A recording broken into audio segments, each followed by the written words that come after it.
ഇപ്പോൾ എവിടെ നോക്കിക്കഴിഞ്ഞാലും കാശ്മീരല്ലേ, ന്യൂസിലാണെങ്കിലും അതേപോലെ സോഷ്യൽ മീഡിയാസിലാണെങ്കിലും ഒക്കെ. കാശ്മീരിൽ വന്നിട്ട് എനിക്കുണ്ടായ ഒരു അനുഭവം ഞാൻ പറഞ്ഞു തരട്ടെ. ഒരു ദിവസം രാവിലെ ഒരു 7 മണിയൊക്കെ ആയിട്ടുണ്ടാവും. അങ്ങനെ നമ്മൾ സ്കൂളിലേക്ക് പോകാൻ വേണ്ടിയിട്ട് ഇങ്ങനെ റെഡി ആയിക്കൊണ്ടിരിക്കുക. ആ സമയത്ത് നമ്മുടെ വീടിൻ്റെ ഗ്രില്ലിൽ ആരോ വന്നിട്ട് ഇങ്ങനെ തട്ടിക്കൊണ്ടിരിക്കുക, ഭയങ്കര ശക്തിയിൽ തട്ടിക്കൊണ്ടിരിക്കുക. ഞങ്ങൾ പുറത്ത് ചെന്നപ്പോൾ ഉണ്ട് തൊട്ട് മേലത്തെ വീട്ടിലെ ദാദി ഉമ്മാമ അവിടെ വന്നിങ്ങനെ നിൽക്കുക. എന്നിട്ട് ആ ഗ്രില്ല് പിടിച്ചിങ്ങനെ വലിച്ചുകൊണ്ടിരിക്കുന്നത്, എന്തൊക്കെയോ പറയുന്നത്.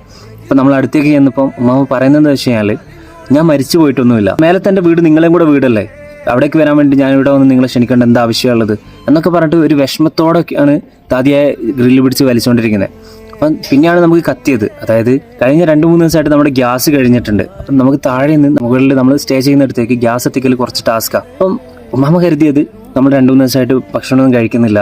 അപ്പം അതിൻ്റെ ഒരു വിഷമത്തിലും ദേഷ്യത്തിലൊക്കെയാണ് ഉമ്മാമ ഈ ഫയർ ആയിക്കൊണ്ടിരിക്കുന്നത്. അപ്പം നമ്മൾ ഉമ്മാമയോട് പറഞ്ഞു നമ്മൾ ഭക്ഷണമൊക്കെ കഴിക്കുന്നുണ്ട്. എന്ത് പറഞ്ഞിട്ട് കാര്യമില്ല എന്ന് പറഞ്ഞിട്ട് ഓൾറെഡി കുറച്ച് റൊട്ടിയൊക്കെ ചുറ്റിട്ടാണ് വന്നിരിക്കുന്നത്. ഞാൻ നമുക്ക് വന്നിട്ട് പറഞ്ഞു ഉച്ചക്ക് സ്കൂൾ കഴിഞ്ഞിട്ട് നേരെ വീട്ടിലേക്ക് വന്നോളാം, വേറെ ഒന്നും പറയണ്ടെന്ന് പറഞ്ഞിട്ട് ദേഷ്യം പിടിച്ചിട്ട് പോയി. ആരൊക്കെയോ ചെയ്തതിൻ്റെ പേരിൽ നമ്മൾ കാശ്മീരികളെ ഒന്നടങ്കം ആക്ഷേപിക്കുന്നതിൽ കാര്യമല്ല. ഇതാണ് ശരിക്കുള്ള കാശ്മീരികൾ, അവരുടെ സ്നേഹം ഇങ്ങനെ തന്നെയാണ്.